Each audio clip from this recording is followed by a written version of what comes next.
Hello guys, स्वागत है आप सबका। तो बड़ी खबर निकल कर आ रही है कि अदानी ने रिश्वतखोरी मामले में कानूनी नोटिस स्वीकार किया।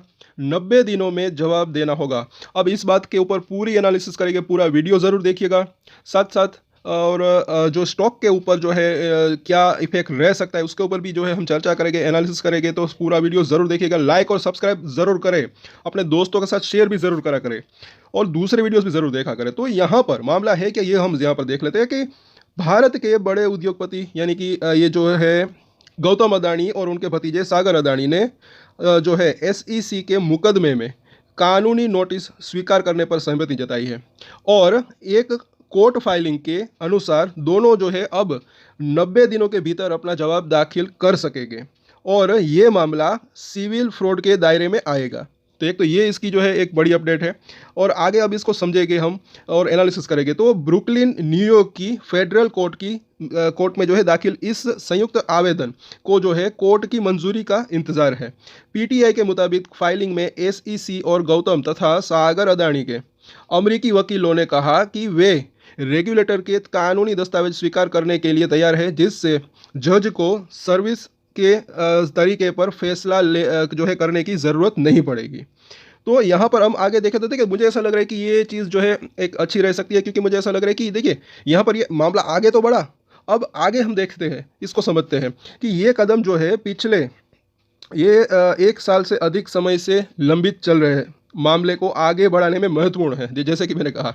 और क्योंकि अदानी भारत में रहते हैं और पहले भेजे गए समन उन्हें तमाम बाधाओं के चलते तामील नहीं हो पा रहे थे, तो एसईसी ने नवंबर 2024 में मुकदमा दायर किया था, जिसमें आरोप लगाया गया कि गौतम और सागर अदानी ने अदानी ग्रीन एनर्जी लिमिटेड के बारे में निवेशकों को गुमराह करने वाली गलत और भ्रामक जानकारी दी। इस मामले में भारी रिश्वत दी गई थी और भारत के विपक्षी दलों का आरोप है कि अदानी को समन इसलिए तामील नहीं हो पाए क्योंकि भारत सरकार का रवैया इस मामले में ढीला ढाला रहा।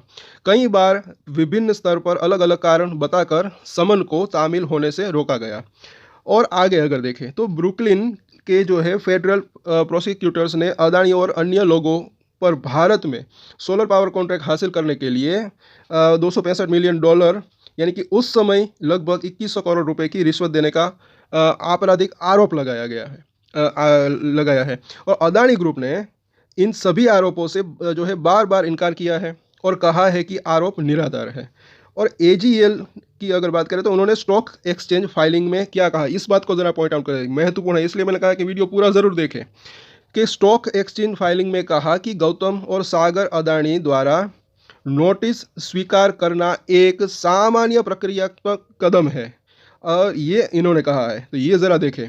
और कंपनी ने बताया क्या कहा कि 30 जनवरी 2026 को डिफेंटेक्स के वकील ने आवेदन दाखिल किया कि जिसमें नोटिस स्वीकार करने की सहमति दी गई है, लेकिन ईस्टर्न डिस्ट्रिक्ट ऑफ न्यूयॉर्क की क्षेत्राधिकार को स्वीकार नहीं किया गया है और सभी डिफेंस जिसमें क्षेत्राधिकार से संबंधित भी शामिल है सुरक्षित रखे गए हैं। तो ये पॉइंट है इसका। तो मतलब कि ये जो कदम है, यह भी यहाँ पर ये इन्होंने स्पष्ट किया है कि ये जो है सामान्य प्रक्रियात्मक कदम है।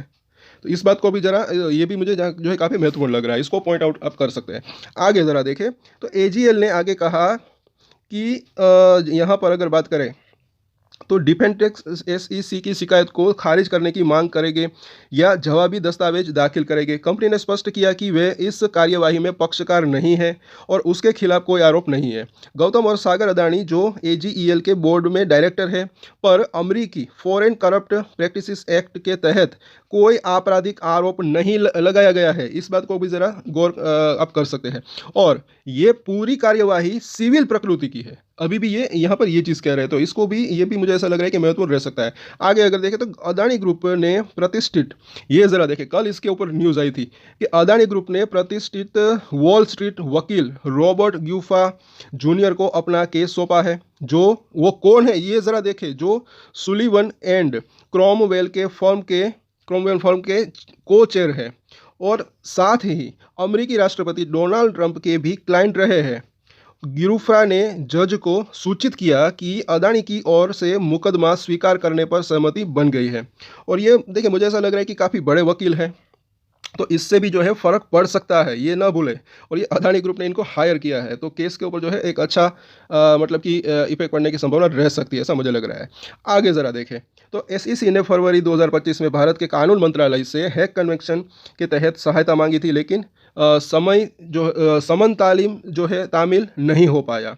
और ये इनके बारे में है थोड़ा-सा। और आगे अगर देखें तो एजीईएल ने कहा कि उसका कारोबार, ये इस बात को ज़रा पॉइंट आउट करिए, कारोबार, बिज़नेस के बारे में यहाँ पर बात हो रही है कि एजीईएल ने कहा कि उसका कारोबार सभी क्षेत्रों में सामान्य रूप से चल रहा है, परियोजनाएं योजना अनुसार आगे बढ़ रही है और कंपनी की वित्तीय स्थिति मजबूत है। मैंने कई बार ये कहा है कि बिजनेस देखिए, अदानी ग्रीन एनर्जी की अगर बात करें तो अच्छा खासा चल रहा है, ऐसा मुझे लग रहा है। आगे ज़रा देखें, तो अदानी ग्रुप ने कहा कि वह सभी क्षेत्रों में उच्चतम शासन, पारदर्शिता और नियामक अनुपालन के मानकों का पालन करता है तथा कानून का सम्मान करने वाली संस्था है। और आगे देखें, तो ये मामला क्या है, ये यहाँ पर ये थोड़ा-सा बताया गया है, इसको आप देख सकते हैं, इसको देख सकते हैं। और ये अगर देखें आगे, तो नवंबर 2024 में ये भी यहाँ पर वही मामला है कि जो इसके अंदर ये मामला था। लेकिन यहाँ पर आप ज़रा देखें निचली लाइन, ये मुझे काफ़ी महत्वपूर्ण लग रही है कि आखिर में क्या है इस रिपोर्ट के अंदर, ये क्या यहाँ पर लिखा है, इसको ज़रा देखें कि हालांकि ये सब अभी आरोप है, कोई मामला साबित नहीं हुआ है। साबित होने पर सज़ा सुनाई जाएगी या फिर जा सकती है। तो जैसे कि मैंने कहा कि प्रूफ क्या होता है, वो जो है मायने हो सकता है। अब तक कुछ साबित नहीं हुआ है, सब आरोप है।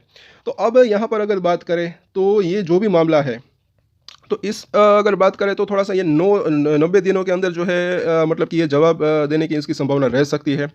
और सबसे बड़ी बात है कि कई लोगों का हमें जो है कमेंट आते हैं कि स्टॉक के ऊपर क्या असर पड़ सकता है। देखिए, मुझे ऐसा लग रहा है कि कई बार मैंने कहा है कि जो स्टॉक के फंडामेंटल जो है अच्छे हैं, उनके अंदर तेज़ी की संभावना रह सकती है।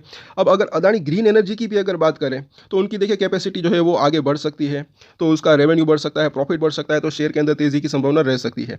साथ-साथ इसके अगर बात करें, ये जो मैटर है, ये मामला है, इसका भी इफेक्ट पड़ने की संभावना रह सकती है, चाहे नेगेटिव चाहे पॉजिटिव। लेकिन वो मुझे ऐसा लग रहा है कि एक जो है टेम्पररी रह सकता है, उछाल हो या फिर गिरावट हो। लेकिन ओवरऑल अगर बात करें, कंपनी का अगर रेवेन्यू और प्रॉफिट बढ़ता है, कंपनी का ईपीएस बढ़ता है, तो पी रेशियो नीचे जा सकता है, उसके बाद शेयर के अंदर भी तेज़ी की संभावना रह सकती है।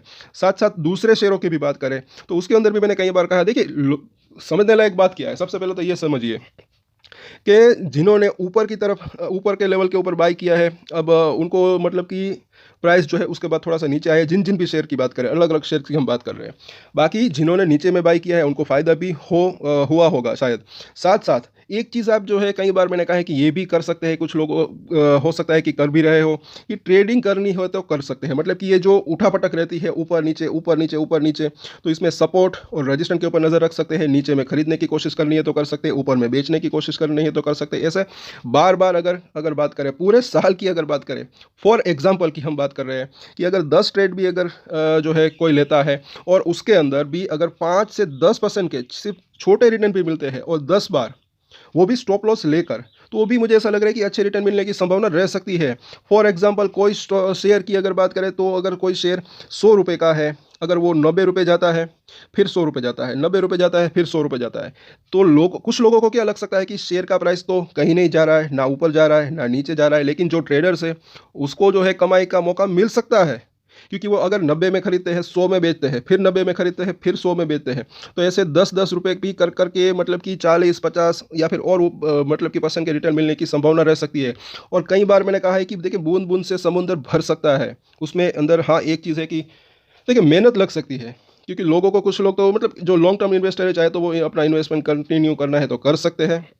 कुछ लोगों को क्या होता है कि मेहनत नहीं करनी होती और कुछ लोग कर भी नहीं सकते। हो सकता है मतलब कि, क्योंकि अलग-अलग लोगों की अलग-अलग कैपेसिटी हो सकती है। लेकिन जो ट्रेडर्स है वो ट्रेडिंग करनी है तो कर सकते हैं। साथ-साथ जैसे कि मैंने बात की कि जिसके फंडामेंटल जिस कंपनी के अच्छे हैं उसके अंदर तेज़ी की संभावना रह सकती है। एग्जांपल के तौर पर जब अदानी पोर्ट्स की अगर बात करें, जब वो 1000 से लेकर 1050 के आसपास था, तब मैंने बात की थी कि इसके अंदर तेज़ी की संभावना रह सकती है।